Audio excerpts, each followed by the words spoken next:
Ito ang Manuel Uy. At ngayong araw ay dito naman tayo magka-camp sa lagi naming binabalik-balikan na beach campsite dito sa Calatagan. At bakit nga ba? Tara, at ipapakita namin sa inyo.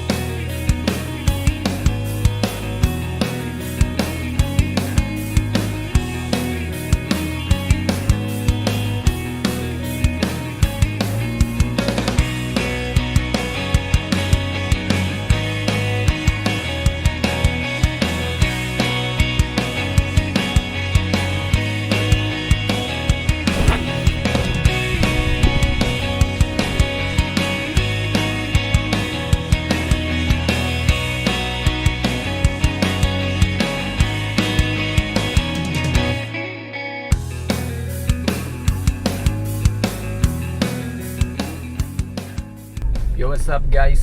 Magti-trip tayo sa Calatagan. Tara guys, let's go. Samahan nyo kami. Dito tayo dadaan sa Ternate. Bakit tayo ng Inyong Tani.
Yelo. Ito yelo. Yan, bili tayo niyan. Four Seasons is the best. Isang big light. Or Red Doors na. Red Doors na. Steam. Crab and corn, bili tayo.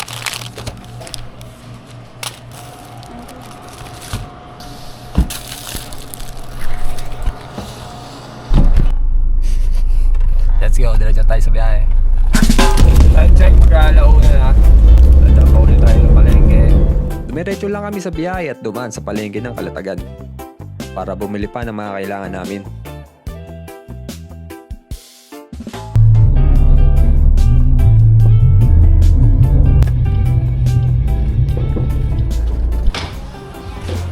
Kano sa liempo? 340. 340. Isang kilo nga, boss. Ilang bawas yan? 320 kuya. Ay.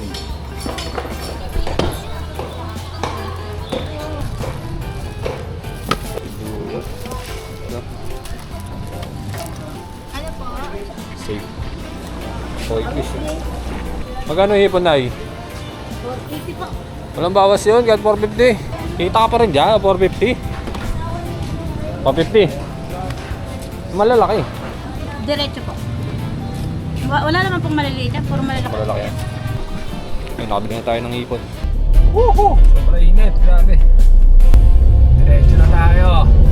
Wala palengke, ibibiyahe na lang tayo ng kulang-kulang 5 minuto. Hanggang marating natin tong kanto ng Manuel Uy. At pagpasok natin dito, meron tayong babayaran na ecological fee na 30 pesos per head. Sige po. Nakabayad na tayo. Tara.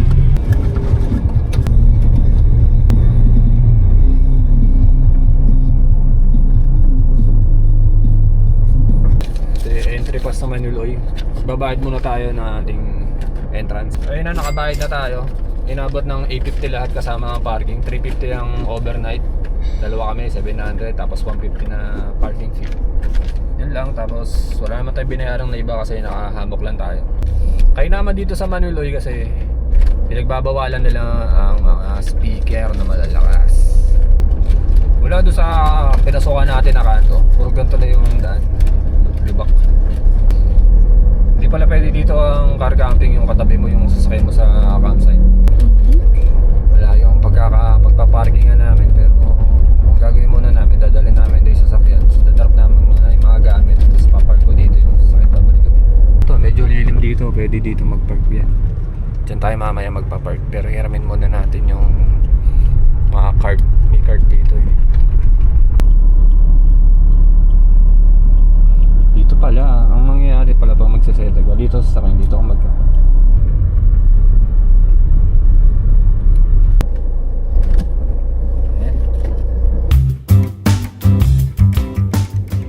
Ang Manuel Uy ay kilala bilang camping capital ng Calatagan. Dahil sa may pagkaroong lugar na to, na may malinis at maliwalas na dalampasigan, maputing buhangin at kalmado lang ang dagat dito. Daming tao. Hiramin lang natin yung cart dito para sa mga gamit. Para natin bubuhatin. Tara lang po. Sige lang po. Oh, ito, dapat ito yung...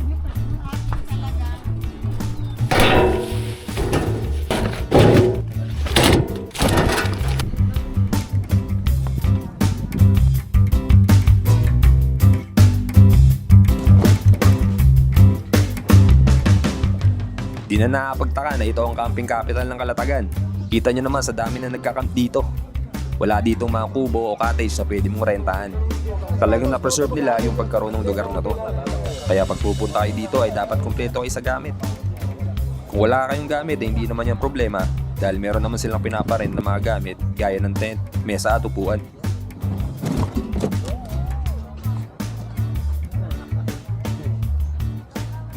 Dahil nga sa dami ng guests, dito na tayo sa dulo nakahanap ng pwesto. Makapag-set up na at baka maunahan pa tayo.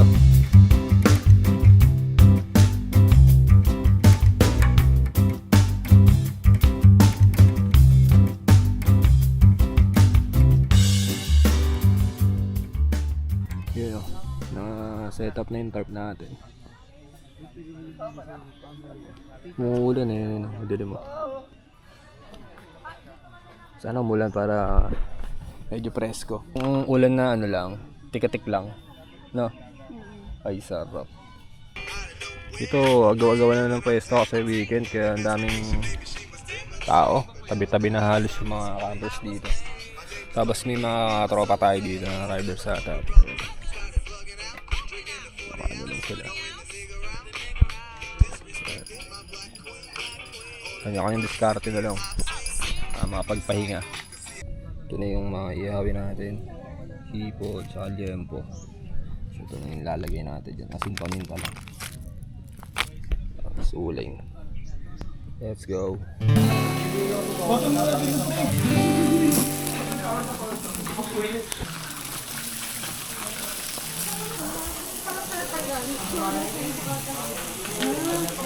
May toyo kayo?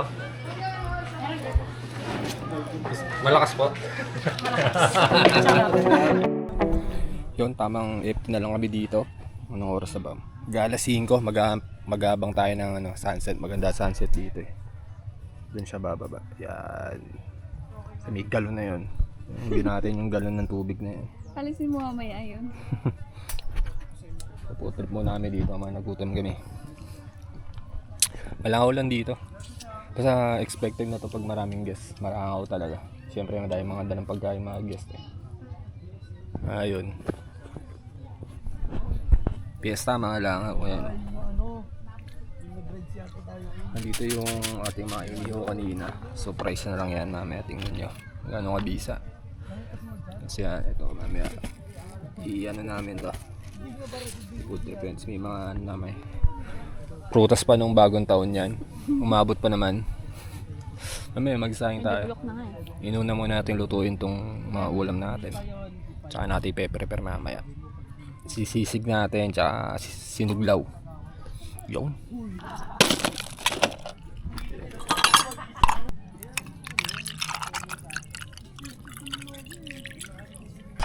Yan o.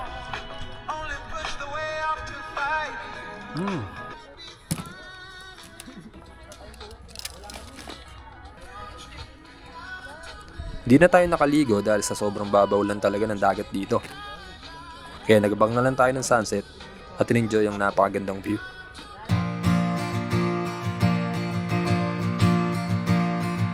Ang sarap talaga panoorin ang paglubog ng araw.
Prepare na natin ang ating sisig. Kailangan natin ng chopping board. Yan, oh. Ito yung sa partner ng system plate. Itong gagamitin natin.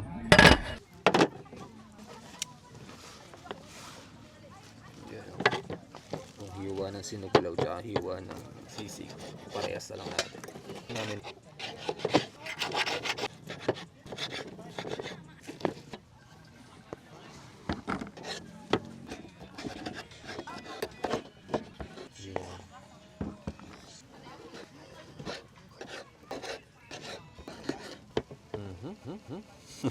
Nakita niyo naman yun, no? Oh, mahiway.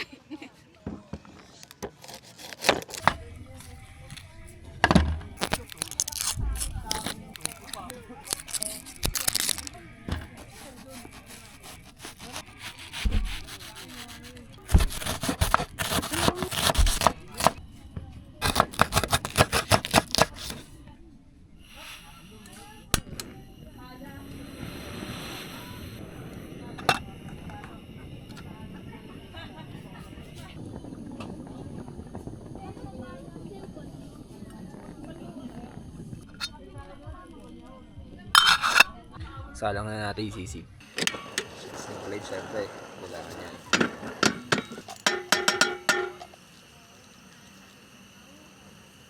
Yun, ito na ba yan? Lagyan na natin itong ating sinap na karne kanina. Yan. Lagyan natin. Tapos yung kalahati. Lagyan natin sinuglaw. Yan, guys. Ginam mo. Ayan.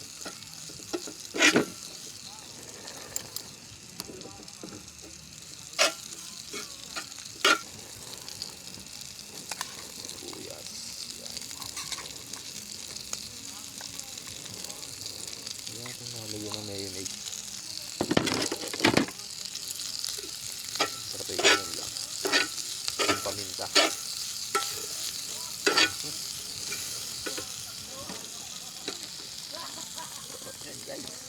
Sinam. Sabi ng konting ano. Paminta. Iyon, binuburan na po.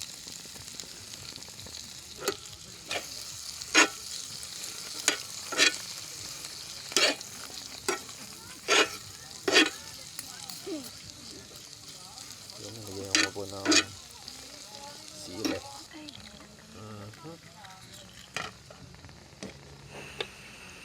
Ayan, no?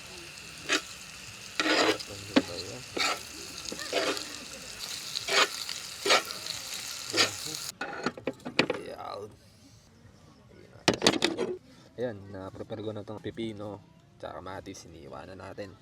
Lagyan na natin yung sinap natin na kamatis at pipino. Sarap, no? Yan, haluan natin ng hipon para tayo.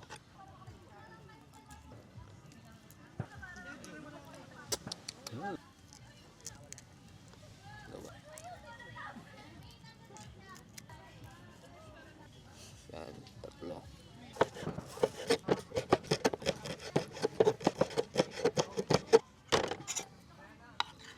Yan. Inam. Yan.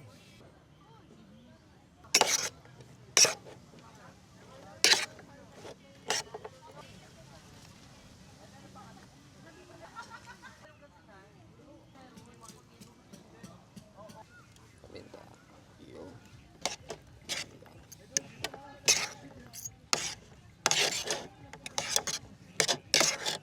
Yun na, nakaluto na kami. At ito yung finished product ng niluto namin.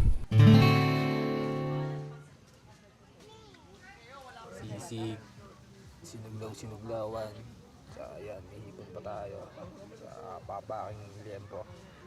At syempre, iyo. 4 season, baka naman. Tara, kain tayo.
Masarap talaga gumising ng natural lang.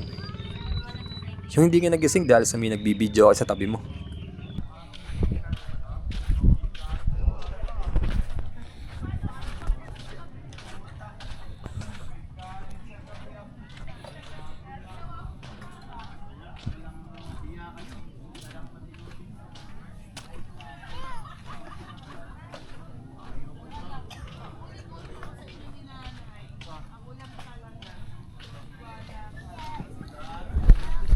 Morning po, morning.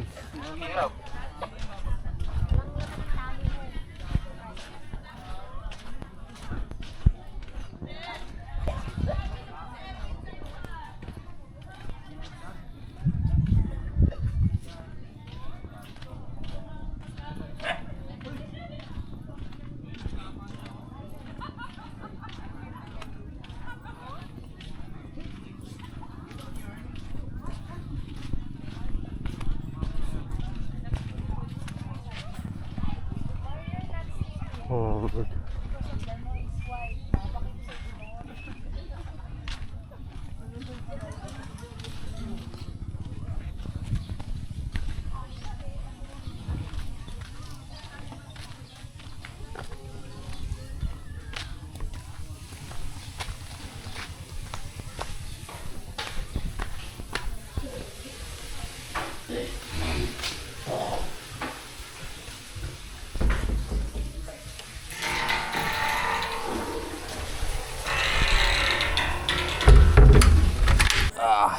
Napagbukas na tayo sa isang CR nila. Yung CR nila dito tsaka yung mga grilling station nila magkakatabi lang kaya ginawa.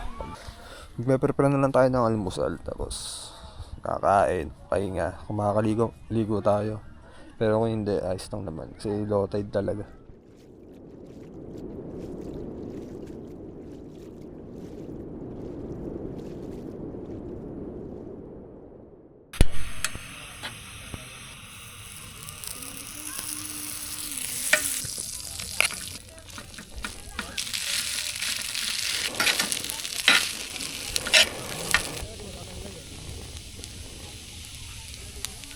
pala yung mga natira naming ulam gagawin na nalagyan namin sa cooler. Kaya sure akong hindi pa sira to. Nagyayelo pa eh.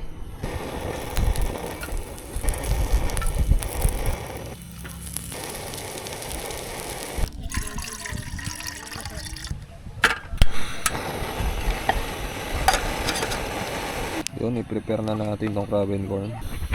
Iwain muna natin itong mga hito na to. Sasawag natin yan sa crab and corn.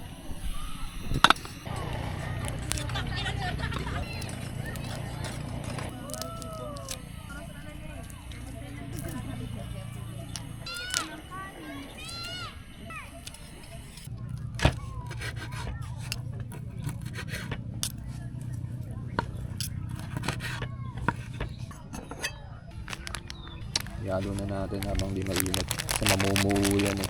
Pamahit yung tubig.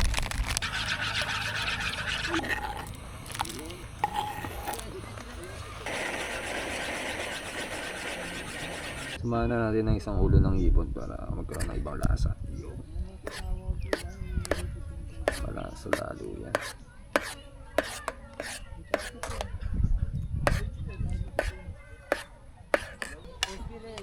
Kumain na lang kami dito ng almusal. Nagpahinga ng konti. Nagpack up. At naligo. Pausa tayo.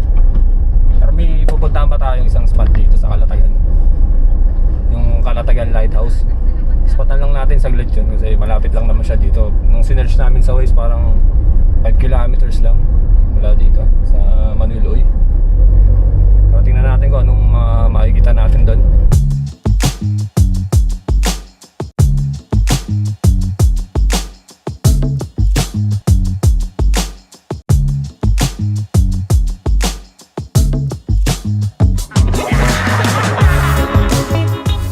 Ang lighthouse na ito, isa sa pinakamatandang gumaganang lighthouse sa Pilipinas. Itinayo ito noong 1890 upang magsilbing gabay sa mga barkong dumaraan sa Verde Island. Nasira ito noong panahon ng World War II, pero ito'y naayos at ngayon ay kasalukuyang pinapangasiwaan ng Philippine Coast Guard.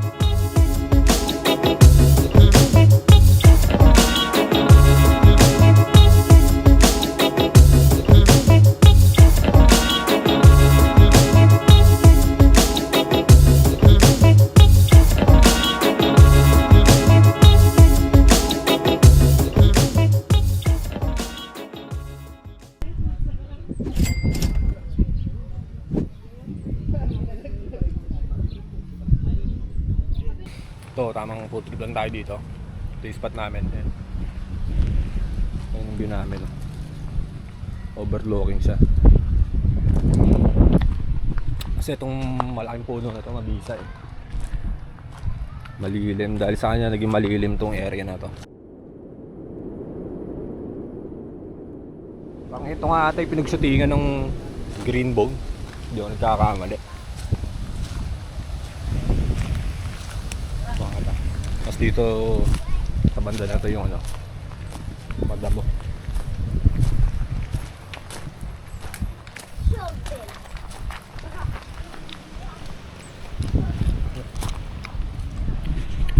Damuhan siya. Ang sarap mag-camping dito. Maglatag na natin. Tanong natin mamaya si ate yung sa hininingil na entrance kung nagpapacamp sila dito. Pwede. Pwede mag-ano dito? Overnight? Hindi pwede. Hanggang ano lang po ito. 5:30 to 6. Mga tabi na ito eh, parang mga resort eh. Parang may resort dito sa may bandang kaliwa eh. Dito. Yan.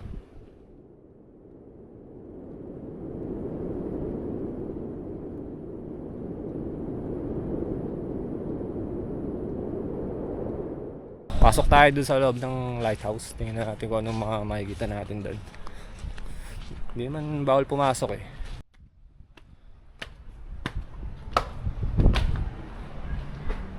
Ito yung tsura niyan guys sa loob. Hindi na maganda ang kondisyon ng lighthouse na to.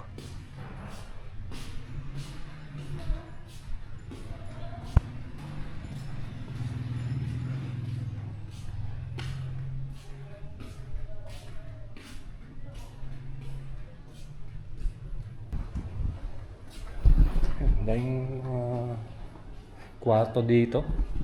Ito yung ilog siguro. Yung ilog. Parang speaker.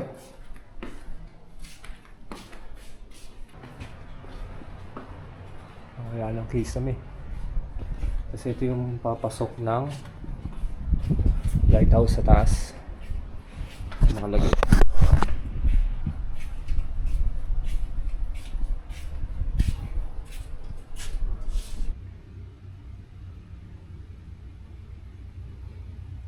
Yun, tamang chillings na lang tayo dito. Makain kami dito ng matira-tira namin kagabi. Ito, liyan po buhay pa din. May ipon. Ito, hindi namin nakain kagabi eh. Hindi namin chichipugin tsaka itong tinapay. Pirino, sana maubos na to. Nung Pasko pa yun eh. Sakto nga ba dito, 50 pesos mo makapag-set up yun na dito. Pwede pang pumasok doon sa loob ng ng lighthouse. Safe lang. Tsaka malilim dito. Tsaka maganda yung pwesto. Lalo yung sa may dulo na yun. Mabisa din mag-setup doon. Kaso mainit eh. Pag mainit dito, pinakamalilim sa pwesto namin na to. Nasulit naman namin ang aming trip dito sa Calatagan. Mula sa Manuel Uy, na di man tayo nakaligo sa dagat, nag-enjoy naman tayo mag-camp, sa ganda ng view, at sa masarap na pagkain. At dito sa Cape Santiago, nabiligyan naman kami ng mabisang spot na matatambayan. Dahil dyan, nasulit namin ang aming weekend.